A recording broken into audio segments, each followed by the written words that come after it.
Hello everyone, and welcome to Retro Brick Reviews, where today we will be taking a look at LEGO Fantastic Beasts, set number 75951, Grindelwald's Escape.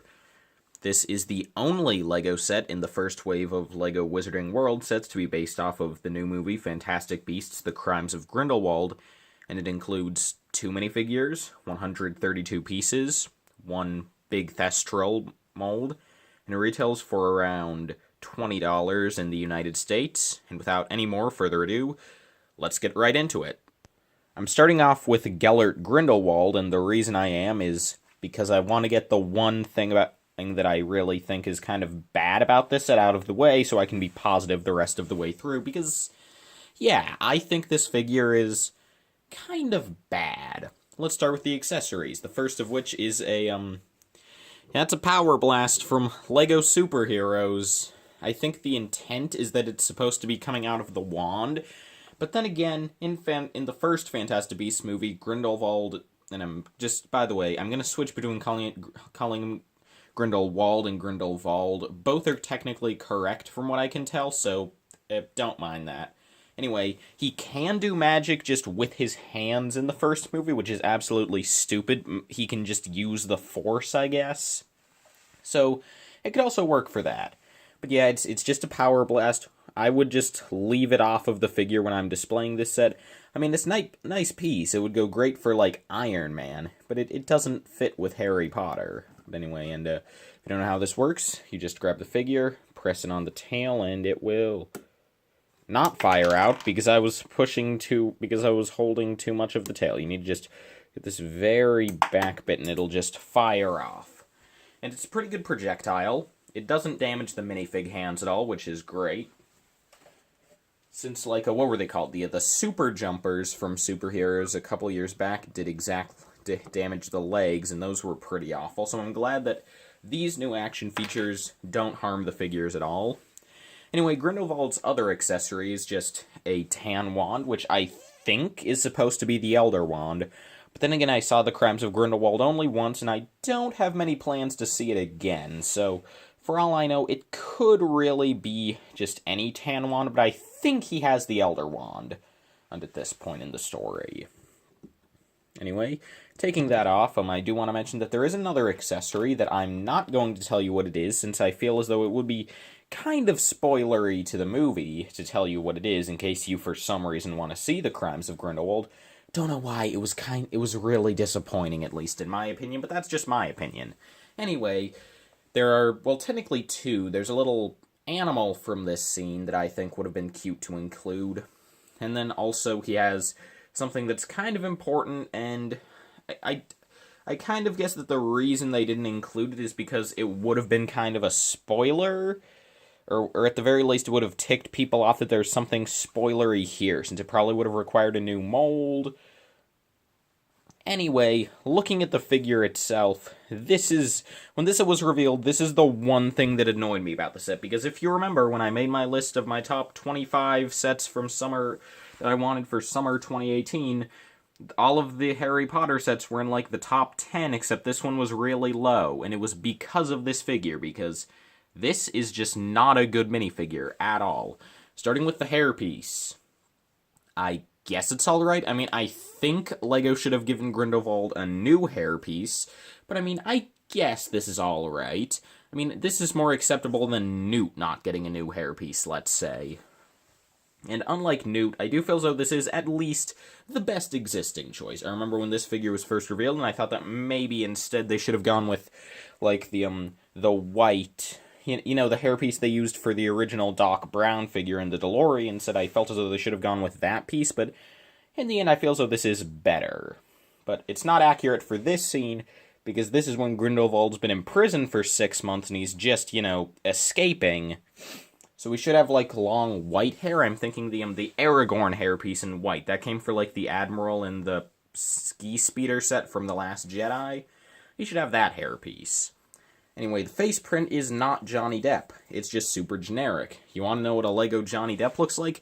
Here, take this other Grindelwald from the Wizarding World line. You know, this one that's the rarest figure in the CMF line. have fun getting this actually good figure that looks like Johnny Depp. I mean, seriously, look at this face. This is a good likeness to Johnny Depp. Not a great one, but a good one. This doesn't look like Johnny Depp at all. I mean, you just have some basic lines in the face, very flat mouth. He has a very blank look, no expression to him, which I guess kind of fits Johnny Depp's performance in The Crimes of Grindelwald.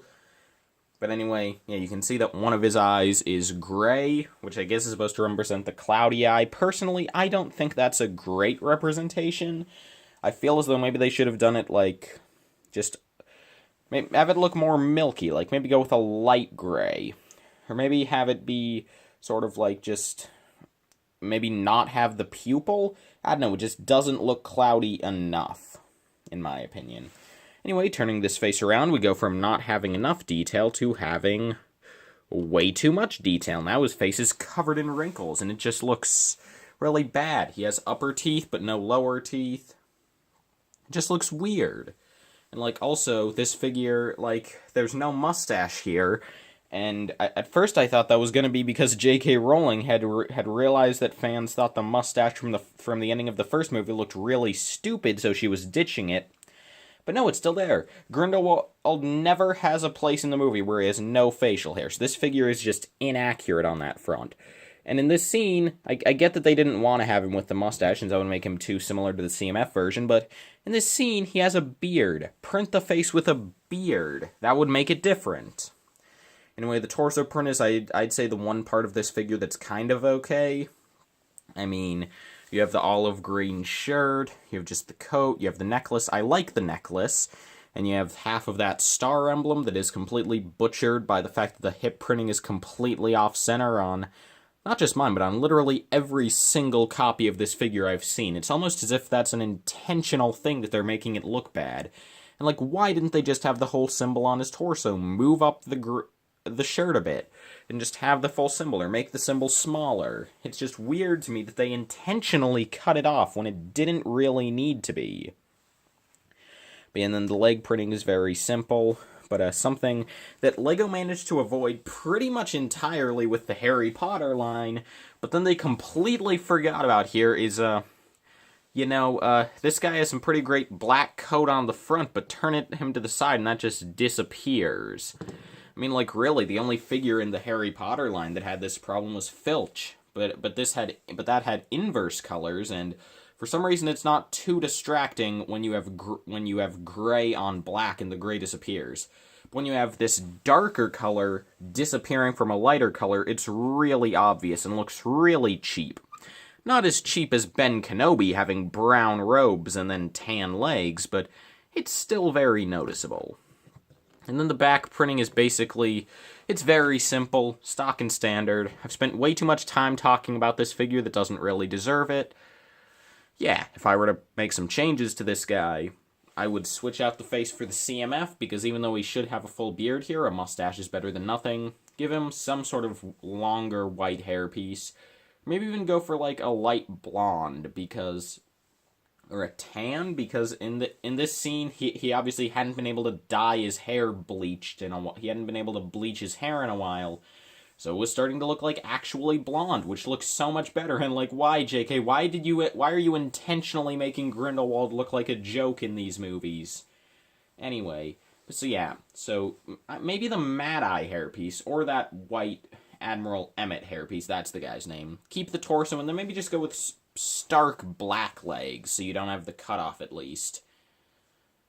But those are just my thoughts. Now let's move on to the good figure in this set, that being Madame Seraphina Picquery. Just kidding, I just tested it out, and black legs don't really look that great, but I think gray legs, just stark gray legs, work pretty well, since, yeah, you are missing the coat carrying down onto the legs, but I don't know, I just think it looks cleaner this way. But that's just my 2 cents. Now let's actually move on to the other figure. For real this time. Here we have the President of the Magical Congress of the United States of America, Madame Seraphina Picquery.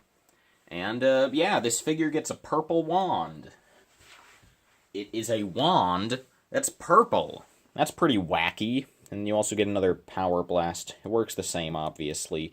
Another weird thing, why are the Power Blasts blue? I think it would have made more sense if we gotten them to represent, like, actual spell colors. Like, maybe have... Seraphina's could be blue, although I'd prefer, like, red for Expelliarmus or Stupefy. And then, obviously, Grindelwald's should be green. Like, even if you don't want to go that route, Grindelwald should have a green shooter. So we can, you know, kill people and junk. But anyway, Seraphina is a pretty basic figure, but I think a pretty good one. She uses the existing sailor hat piece, but it works well. It's pretty simple, but I think it works well for her costume in the one scene in Fantastic Beasts 2 she actually appears in. But I guess that this is a lot simpler than making her Fantastic Beasts 1 outfit. Anyway, her face print is good. It looks like the actress. You have the locks of hair printed onto the sides, which isn't something Lego really does anymore, but it works for her, in my opinion, for how she has those really stupid locks of hair on the sides. Thankfully, unlike Grindelwald, that's really the only thing that's stupid about this character, and that's a problem with the character design, not the minifig design. No alternate face, but that's fine. Don't really mind the hair not being on the back on this one, not sure why. Yeah, the torso is very simple. I'll just twist the hair.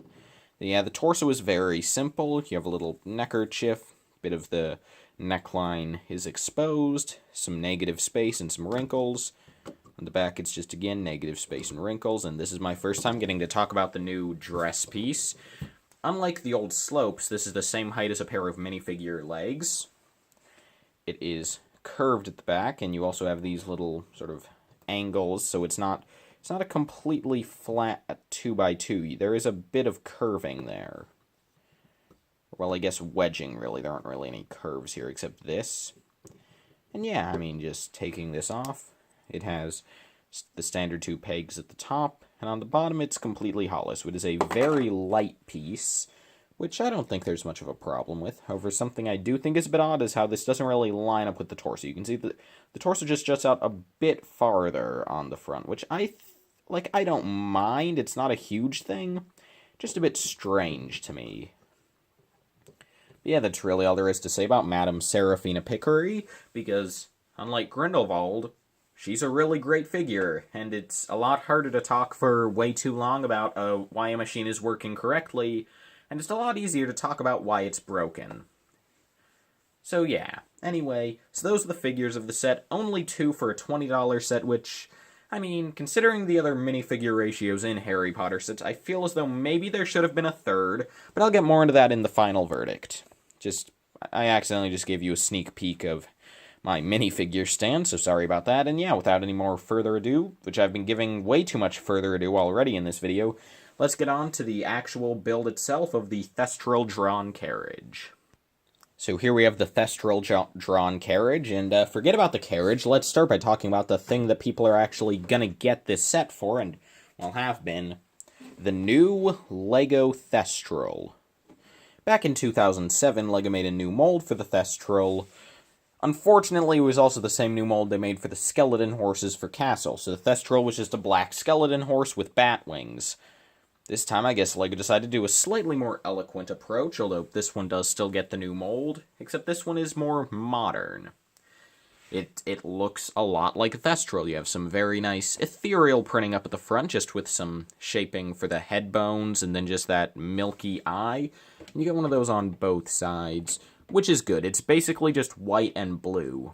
Glad that there's no metallics in there, as I feel as though that could have been unwanted, and I know that sometimes when LEGO does glassy eyes like this, they do metallics, like what they did for Credence in the minifig series. Anyway, so that's new mold, good tail design, good legs, great design.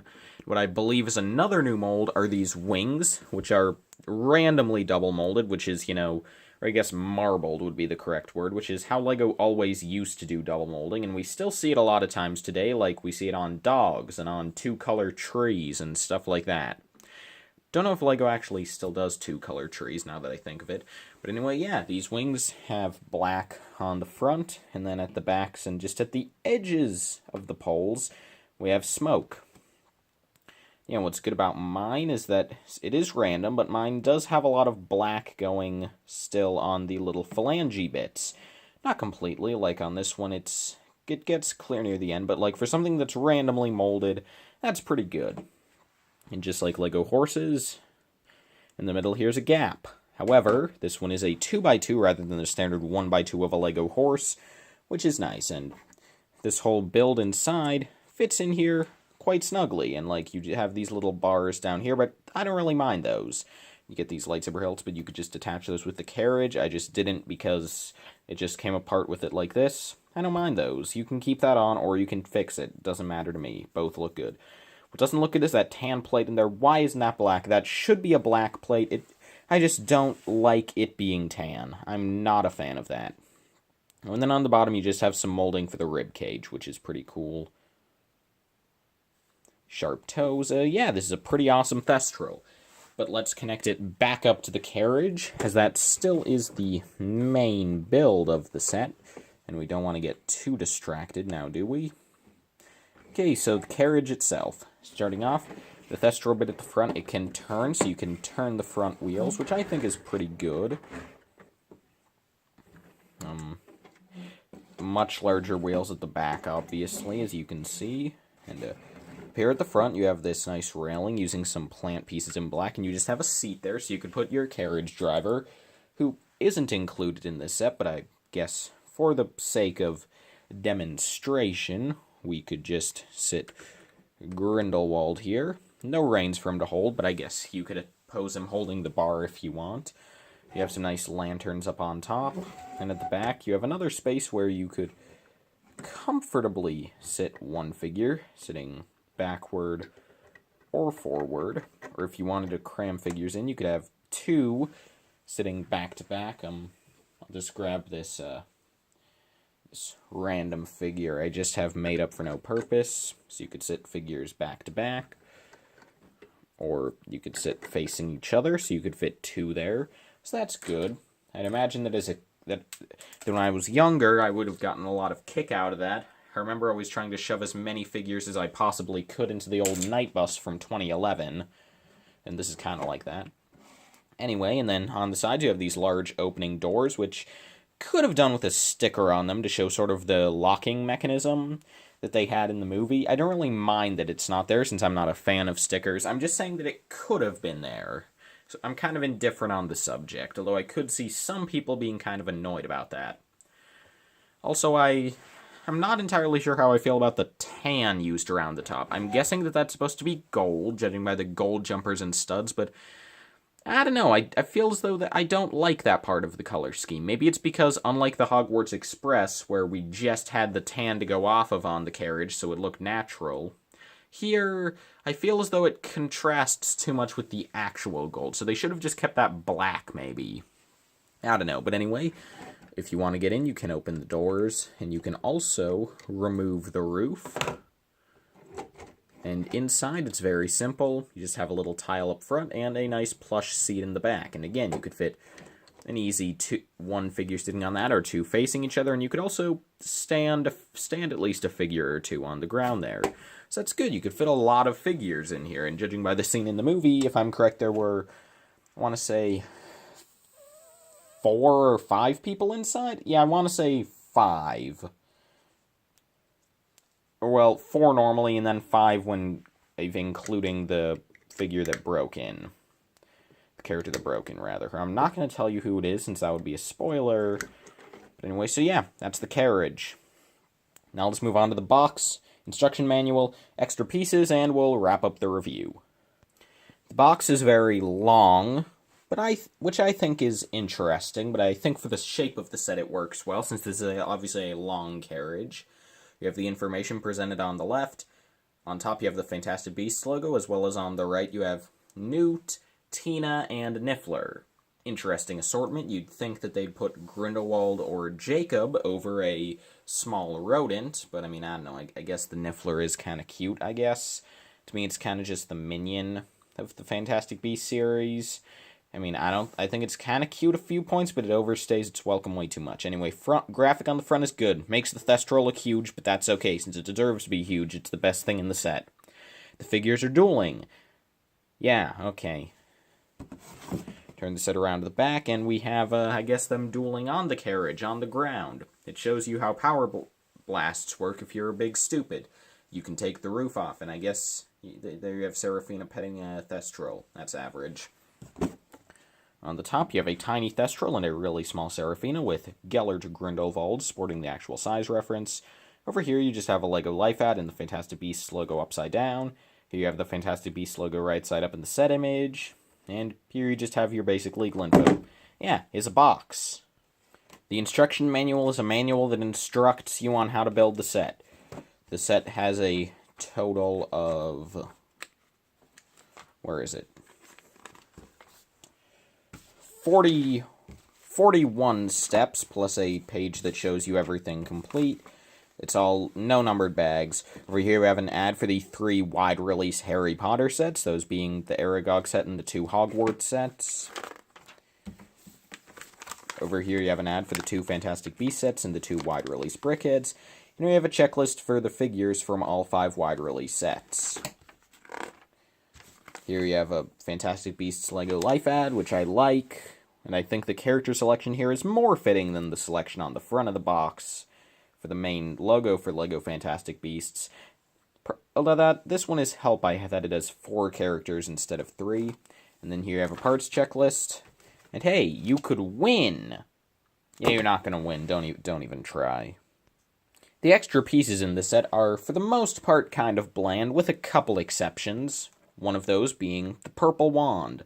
You get an extra purple wand, which is great. Also a purple wand sprue, so if you find anything to do with wand sprues, I think maybe sticking them between plates could work well for an interesting design. Anyway, yeah, cool.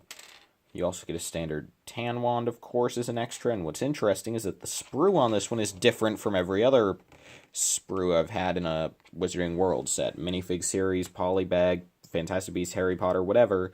Hogwarts, they all have this kind of sprue, except this set had a different sprue, and if I had to guess, since I got this set at Christmas, and this sprue is definitely smaller and therefore uses less plastic, I'd imagine that LEGO is switching to use this thinner sprue, and I got a copy of the set that just used one of each, an older purple wand and a newer tan wand. Interesting, if you look at the tan wand, because of that, rather than on the normal one where you have don't know if it'll show up on camera, but yeah, you got 2 molding marks on one side, and then the other side has this one towards the bottom. Here, now, you have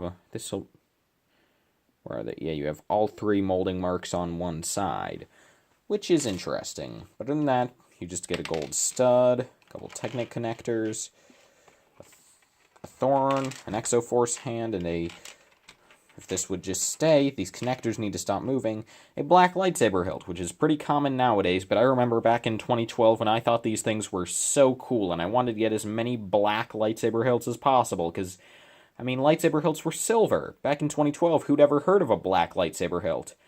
Now in 2018, we've heard of all the lightsaber hilts. Even ones with cross guards that would slice your wrist off. Anyway, I'm done. I'm tired. I've talked about extra pieces for like 3 minutes. I'm just going to wrap up this video before I embarrass myself anymore. So would I recommend, for $20, you get Lego Fantastic Beasts, set number 75951, Grindelwald's Escape? I mean, there are a lot of factors to weigh here. First off, price-to-part ratio. Something that I usually try to go by, both for minifigure count and price, obviously, and this set has 132 pieces for $20. That is a pretty bad ratio, especially in comparison to all the very well-priced sets from this LEGO Harry Potter line. With the exception of the Hogwarts Great Hall, but that set came with like 10 minifigs and 8 new molds, so I can cut it some slack in price to part, maybe not as much price to volume. This set, though, that's a pretty lame ratio. But then you realize that this set comes with a good amount of large pieces that help make up the carriage, and you get 2 new molds for the Thestral, which are just fantastic, and kind of the opposite of the Great Hall. This set might not have $20 worth of parts, but this looks a $20 set. Like, I look at this, and this looks like it could easily be a 200-piece set to me. So yeah, I think the price to volume of stuff is good, even if price to part is kind of lacking. But then again, big pieces and new pieces, so I think it kind of levels out. Something that I think is a bit more debatable, though, is minifig count, because in any case, I feel as though 2 minifigures is too few for a $20 set, unless it's, like, has really great price-to-part value, and I feel as though even factoring in the slightly larger pieces and the molded pieces, I'd say that this set averages just around, the $20... what am I going with here? Anyway, I feel as though the set should have had a third minifigure, is what I'm saying, and it didn't even have to be a new one. Like, here, in 45 seconds, I created a custom minifig of Abernathy. I mean, look at that, no new parts, but it totally works. Just give him a black suit, give him a face, give him a comb-over, give him a wand, any color, could even be the same tan one as Grindelwald, so you don't have to include a new sprue. And bam, new figure. Just toss him in there, it'll be fine. Maybe include that, like, the gray hair guy, or an Auror, I don't know, just, I feel as though the set should have had a third minifigure. But I'm beating around the bush. Would I recommend the set for $20? I mean, it's difficult to say, because another thing is that you might think that, I'll just wait till the figures come in a different set. And that could be a while, because judging by rumors, and as well as a couple leaks we've gotten for the new Harry Potter sets, kind of looks like we might not be getting a single Fantastic Beasts set this year. Except for one that I'll go over in my leaks and rumors video coming up in a few weeks, probably. Then again, knowing my upload schedule, it might not be out until months after the sets are already revealed. Anyway, and, but yeah, aside from one set that could include Harry Potter and Fantastic Beasts, and one set that I guess is ambiguous, even though it would be make no sense for it to be a Fantastic Beasts set, it could be one. Anyway, so yeah, this could very well be the only Fantastic Beasts set along with the suitcase for another, until 2020, when they make a third Fantastic Beasts movie. And I mean, so yeah, if you want Grindelwald, get the minifigure. If you really like Madame Pickery, get her here. But the minifigs aren't the draw of this set, so I don't even know why I'm talking about them. I guess Madame Pickery's alright. But yeah, the Thestral, I think, is the real big cool thing in this set, and again, that could be a bit, because next summer, just like how the first wave of Harry Potter sets focused entirely on the Philosopher's Stone and Chamber of Secrets, with the exception of the Hogwarts Express. But even then, that's really a Philosopher's Stone set. They just threw in Lupin, a Dementor, and a Wanted poster. That set should, by all accounts, that set is from Philosopher's Stone or Chamber of Secrets. Anyway, just like that, this new wave is focusing entirely on Prisoner of Azkaban, and somewhat on Goblet of Fire, although I think we might get a couple Goblet of Fire retail exclusives as well, which would even things out. Anyway, so yeah, we might not be getting another Thestral until, 2020. Again, because that's when they'd probably move on to Order of Phoenix and Half-Blood print sets if they keep going in this style of two films and books per year. So if you can wait till then, good. If you can't wait till then, get this set, because I'm going to stop beating around the bush. Should you get this set for $20? Do I think it's worth it? Well, I mean, I own the set, so I mean, kind of, yeah. I mean, like, it's not the greatest value or anything, and I would recommend other sets over this. Like, say, for example, if you want a cheap Wizarding World set, get Aragog's Lair. Unless you have the Hogwarts Express, in which case that set's basically valueless, in which case get this set. If you just want a good $20 set, I don't know, maybe check out one of the ones from the Lego Movie 2, get one of the 2 small Ninjago Legacy sets. I don't know, maybe get one of those new $20 Star Wars sets we'll be getting soon. I mean, like, this set isn't a top priority for $20 just as sets go, but I feel as though for a Wizarding World set, I mean, it's pretty good. Although, to be fair, I remember I did rank this as my least wanted set of the summer 2018 lineup for the Harry Potter Fantastic Beasts line, and while I do think this set is a lot better, I still stick by that. I feel as though of the 7 sets, this is the least of them. It's not a bad set. This boy's great. This is pretty good. This is pretty good. This is awful. So I'm just throwing it completely out of shot. Seraphina can come back, though. But yeah, I'm just going to stop rambling, since I've literally talked for, 10 minutes on whether or not you should pay money to get a set. And I mean, really, did you need to see a review for that? Can you just kind of look at the set, go to a store, look at the box, shake it, feel the weight to just decide? Why do I make videos again? What's the meaning of life? The Chamber of Secrets. How did nearly headless Nick get cured by drinking the potion when he's a ghost and can't drink potion? Yep, I'm going to sleep, everyone. Good night.